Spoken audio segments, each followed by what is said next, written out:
Xin chào Vietnam! Hello, hello, it's Megan Pony, and for today's video, sasakay po tayo ng sleeper bus from Hanoi papuntang Sapa dito lang sa Vietnam. Kaya tara, rampa tayo!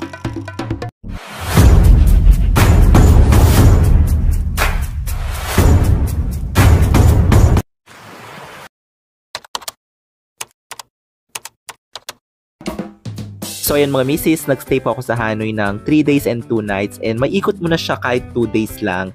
And after that, nagbook po ako ng bus prior sa trip ko ng sleeper bus from Hanoi to Sapa. Napakamura lang po mga misis, nagbook po ako sa 12 Go and pinili ko yung pinaka-earliest na bus, 6:30 AM Interbus Lines, and nakuha ko lang siya ng almost 400 pesos nung time na yon. So nagbook ako in advance. And maganda siya kasi makakatulog ka or makakahiga ka sa bus.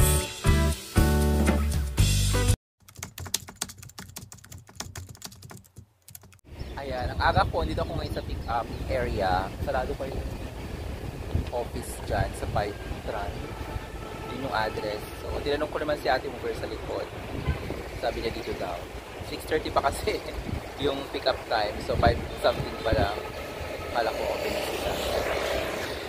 Kain muna tayo siguro or coffee. Sige mga misis. Ayan, so dumating na yung lalaki, nagbibigay ng ticket. And ayan, may ticket na ako. Seat number C2. Hindi ko, ang alam ko, sleeping or sleeper bus to. So, hindi ko alam kung tulugan siya or upuan. So, makikita natin mamaya. Ito na yung bus papuntang Sapa.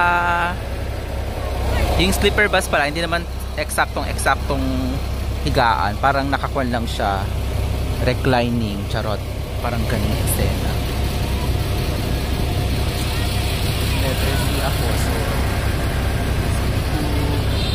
ayan, meron silang patanggal ng shoes. May pa-plastic sila. And meron pa second floor yung sleeper bus nila. So ito yung bed ko sa taas. Ayan, sa bungad lang ako ng driver, kaya ayan, meron sila pa kumot. So yun mga misis, pag sinabi nating sleeper bus, dapat gabi yung biyahe, diba? Pero ito, 6:30 AM ng umaga. Meron din silang pa-water and makakatulog ka talaga. So pasok siya sa mga maagang gumising para habulin, para makarating na maaga sa Sapa kasi 'di ba? Tsaka naman pag late ka dumating doon. Tapos 6 hours lang yung travel time. Mas malayo pa yung Manila to province namin, Nueva Vizcaya, which is 8 hours. So hindi ako napagod, hindi na rin ako nakatulog. In-enjoy ko yung view from Hanoi to Sapa. Ayan, first stop ata to, Tramtung. After 2 hours. So bali ito yung bus namin, sleeper bus siya, meron sa baba, meron din sa taas. Ayan, bilis na natin kumain. 30 minutes yung stopover natin. Siyempre baka mag-ibang tayo, kaya ayan, ito yung sleeper bus namin. And marami pang mga tindahan sa kabila. Hanap tayo ng pwedeng kainin. Pwede kayong kumain sa loob. Ayan, hulasan na tayong dito. So, second stop na namin. Every 2 hours yung stop. Dalawang stop siya. So, another 2 hours at ang alam. So, 30 minutes dito. Parang lumalapang drive. Hindi ako ng balik. Wow. So, yung mga misis, dalawa po yung stopover. And then, pagbaba nyo, huwag nyo nang dalihin yung sapatos nyo or mga sandals. Kasi automatic nang merong mga tsinelas sa labas. Kasi nga, diba, sleeper bus siya. And meron akong na-meet na dalawang magjowang Pinoy and taga Bulacan sila. So, hindi ko na sila nakita after nito. Pero nakachika ko sila and nagrampa-rampa din sila sa Hanoi, sa Halong Bay, tsaka sa Ninbin. O diba? Piso sale lang yung mga flight namin. Ayan, dito na tayo sa Sapa.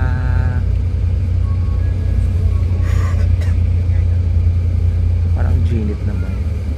Tanghali na kasi. Ayan.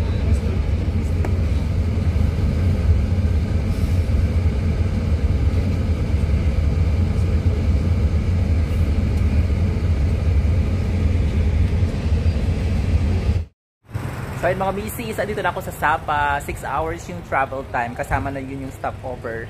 Umalis kami ng 6:30, nakarating kami ng 12:30. Tamang-tama naman yung oras sa itinerary. Binook ko siya sa 12 ko online. So kailangan nyo mag-book in advance. So ayan, naghahanap ako ng kakainan. And 2 PM pa naman yung check-in ko. So marami pa akong oras. Medyo malamig siya ng very light. Mapipil mo siya. Pero tanghaling tapat kasi. Sabi nila mas malamig siya. Siguro paggabi. Tingnan natin mamaya. Sige mga misis. Hanap mo na ako ng kainan. Ito na in-order ko. Bankuon. Kung na-pronounce ko ng tama. Ito yun.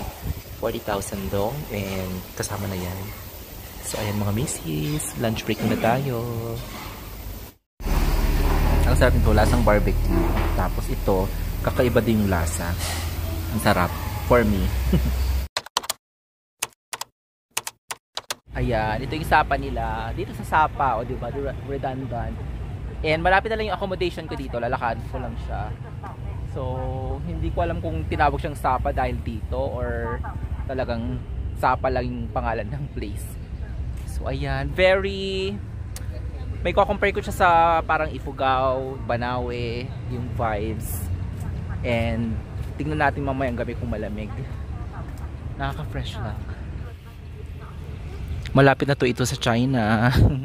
Konting tumbling na lang. Ayan. Meron palang pa-hiking papunta sa accommodation ko. Nakakaloka. Nakapagod ha. Buti na kumain tayo, may energy. Ito yung accommodation ko. Sapa Paramount Hotel. Walkable siya pero nakakapagod. Sa taas siya ng bundok. Ayan. Ito na yung aking hostel dito sa Sapa. And walang tao so far. Baka lumabas sila.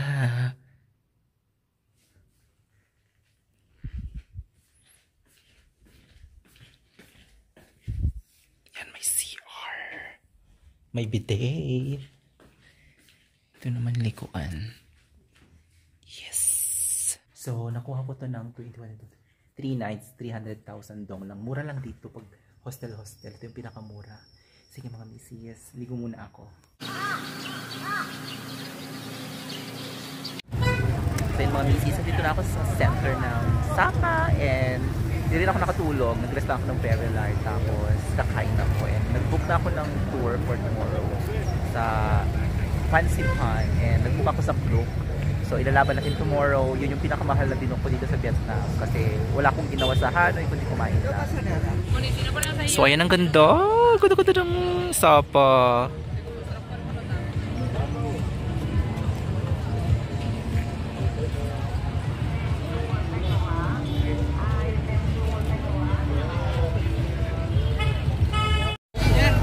Ayan, makulay mga misis.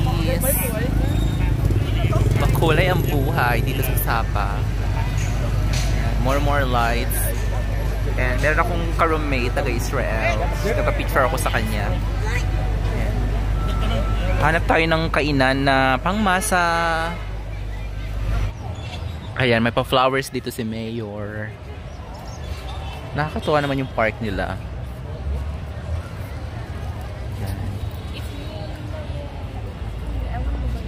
So ayun mga misis, first night ko dito sa Sapa. And ito lang yung extend ako. Lakad-lakad, tapos kakain tayo ulit. So ayan. Ayan, so try natin to. Ban hot day. 10,000 ito. Ang sarap ito mga misis. Ang sarap, 10,000 to. So yun mga misis, na-achieve na po natin ang Sapa, Vietnam and I'm so happy kasi napuntahan ko na siya after 48 years and marami po akong mga adventure dito lang sa Sapa and maraming salamat po. Come on, thank you so much for watching. Until my next vlog, bye for now.